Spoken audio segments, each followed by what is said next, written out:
പാലക്കാട് ജില്ല എന്ന് പറഞ്ഞാൽ കേരളത്തിൽ തന്നെ ഏറ്റവും വലിയ ജില്ല. ഇവിടെ നിന്ന് ആൾക്കാർ കഷ്ടപ്പെട്ട് കോയമ്പത്തൂരേക്കും തൃശ്ശൂരത്തേക്കും ബന്ധുക്കളെയും കൊണ്ട് പോകുന്ന സമയത്ത് അവർ സഹതാപത്തോടെ നോക്കുന്ന ഒരു വെറും കെട്ടിടം മാത്രമാണ് ഇപ്പൊ പാലക്കാട് മെഡിക്കൽ കോളേജ് എന്ന് പറയുന്നത്. പേരിൽ തന്നെ ഇറങ്ങിയിട്ടുണ്ട്. ഈ വൈറ്റ് കോട്ടിനും ഈ സ്റ്റെപ്പിനും അതിനുള്ള വിലയാണ്. അതൊരു പവർ തന്നെയാണ്. അത് വെച്ചിട്ട് ഞങ്ങൾ നേടും. ഞങ്ങൾക്ക് വേണ്ട ആവശ്യമില്ല, യാതൊരു പൊടിയില്ലാതെ. നിലവാരം ഡോക്ടറായിട്ട് ഇറങ്ങണ്ടേ? ഇവിടെ ഇറങ്ങുവാണെങ്കിൽ മിനിമം ഒരു നിലവാരം വേണ്ടേ? അതില്ലാതെ ഇറങ്ങിയിട്ട് എന്ത് കാര്യം?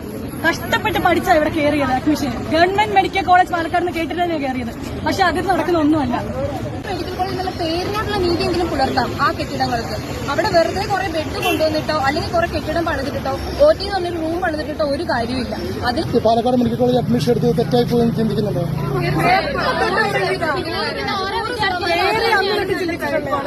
ഞങ്ങൾ കയറിയാന്ന് സമരം ഉണ്ടായിരുന്നു. ഞങ്ങൾ വന്ന ഫസ്റ്റ് ഞങ്ങൾ സ്വീകരിച്ച ഞങ്ങൾ എന്ത് വന്നാലും ഉടനെ ഉണ്ട് റെഫർ ചെയ്ത് വിടുക.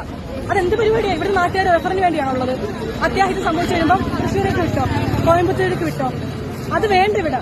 പിന്നെ എന്തിന് ഇത്രയും വലിയ ബിൽഡിംഗ് ഉണ്ടാക്കി വെച്ചേക്കുന്നത്? 10 വർഷമായി കണ്ടിട്ടില്ല. എവിടെ നിന്നാലും കാണാം ആ ബിൽഡിംഗ്. പക്ഷെ അകത്തൊന്നും ഇല്ല. അതാരും അറിയുന്നില്ല. അറിഞ്ഞിട്ട് മിണ്ടായിരിക്കുന്നതാണോന്നും എനിക്കറിയില്ല. അറിയത്തില്ല എന്ന് ഞാനൊരു രോഗിയുടെ അടുത്ത് പറഞ്ഞാൽ രോഗി എന്നെ തല്ലും. അതുപോലത്തെ ഒരു കാലമാണ് ഇപ്പോൾ. അപ്പോൾ എങ്ങനെയാണ് ഇതുപോലെ ഫുള്ളി എഡ്യൂക്കേറ്റഡ് അല്ലാത്ത ഒരു വിദ്യാർത്ഥിനെ എങ്ങനെ വിശ്വസിച്ച് പുറത്തേക്ക് പറഞ്ഞേക്കും? ആ പേടി ഞങ്ങൾക്കുള്ളത് കൊണ്ടാണ് ഇന്ന് വിദ്യാർത്ഥികളായിട്ട് ക്ലാസും കട്ട് ചെയ്ത് ഇന്നലെ തൊട്ട്